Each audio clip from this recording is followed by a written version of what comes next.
katotohanan. Huwag na tayong magbulahan dito. At ang kanilang isa sa mga asong ulol na tagapag-atake sa demokratikong institusyon ng ating gobyerno na sa loob na ng Senado, ang kapatid ng kanilang bulldog na ombudsman na si Boying Rimulya, ang kanyang kapatid na si DILG Secretary John Vic Rimulya ay nasa loob na ng Senado. Ang 18 Marines at mga testigo mukhang hindi makakapasok sa loob ng Senado, pero ang mga nagtatabon-tabon at nagtatakip sa katotohanan ng pandarambong sa ating lipunan at kabulukan ng gobyerno ni Marcos, libre na makapasok sa Senado. Aantayin natin kung ano ang magiging paninindigan ng 10 natitirang the great remaining 10 senators in the Senate, plus yung dalawa na ngayon ay hindi nila kasama, si Senator Bato de la Rosa, si Senator Jinggoy Estrada. Mga kababayan, kagabi po, mga alas 11 ng gabi, kumalat ang mensahe ng kapatid ni Bongbong Marcos Jr. na si Senator Amy Marcos.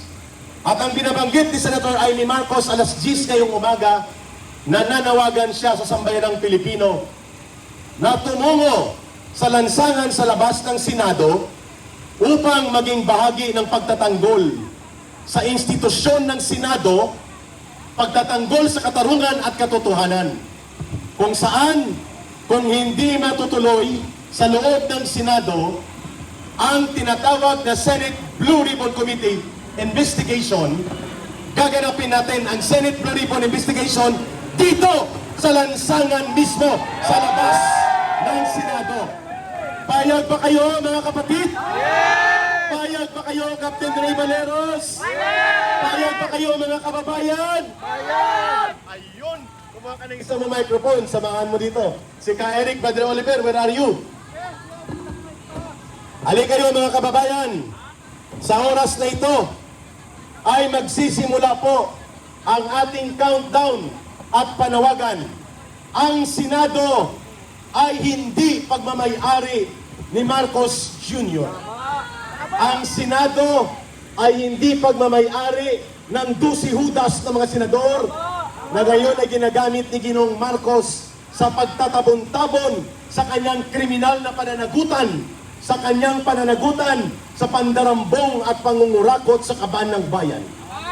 Ang Senado bilang institusyon at haligi ng lehislatura at bahagi po ng instrumento sa check and balance of democracy ay pagmamay-ari ng soberenya at kapangyarihan ng taong bayan. Tama?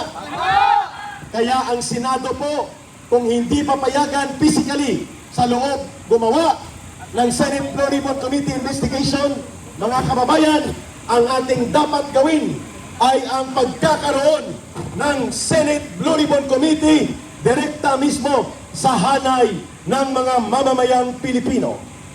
Tama? So samahan ako ni Brother Captain Ray Valeros from United People's Initiative at Brother Bench Dizon. Bench Dizon. Sana si Bench parang high na haya, parang hype na hype pa.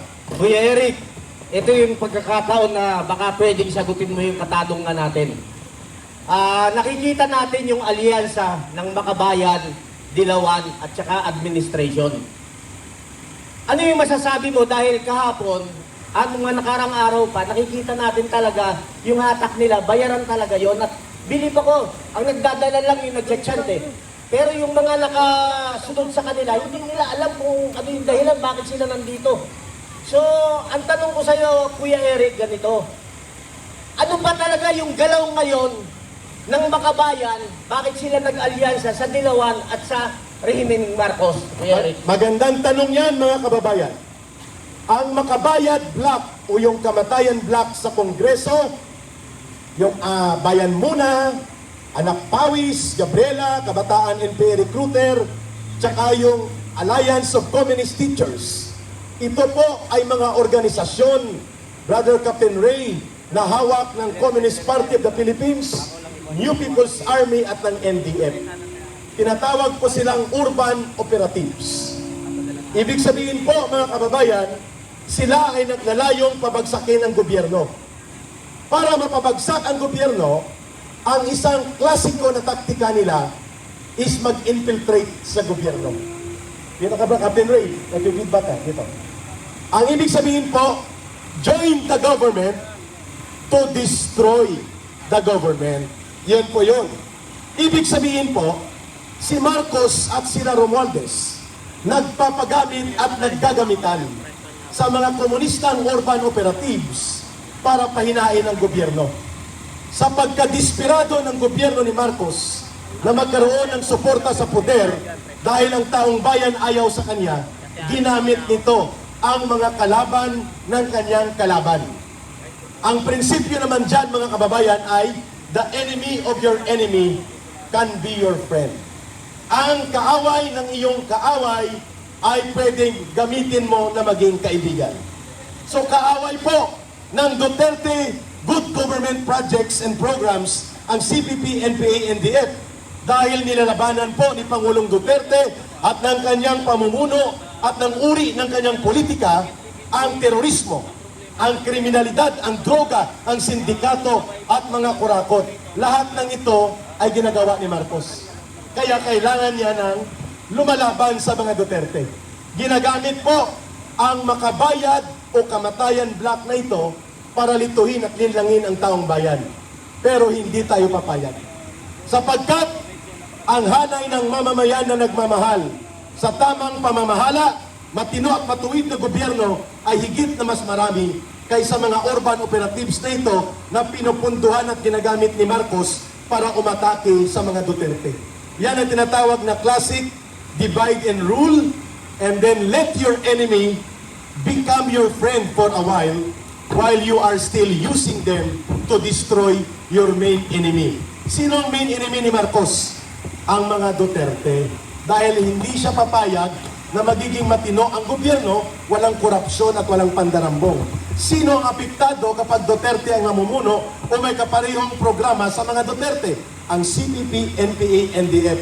Kaya sila ang pinaka-conveniente na makakaalyado at magagamit ni Marcos. Maraming salamat, Kuya Eric. Ito pong ating pagtatanong, ito po ay hindi haka-haka. Ito ay base mismo sa personal experience ni Kuya Eric.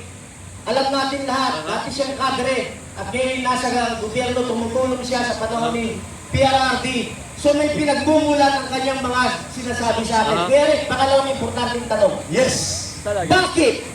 Bakit ang kagaya mo na nagsasabi ng katotohanan, ang kagaya ni Major General Romy Pukis nagsasabi ng katotohanan, Respicio Kiko Barsaga, bakit lahat na nagsasabi ng katotohanan, kinakasuhan, ikaw multiple cases,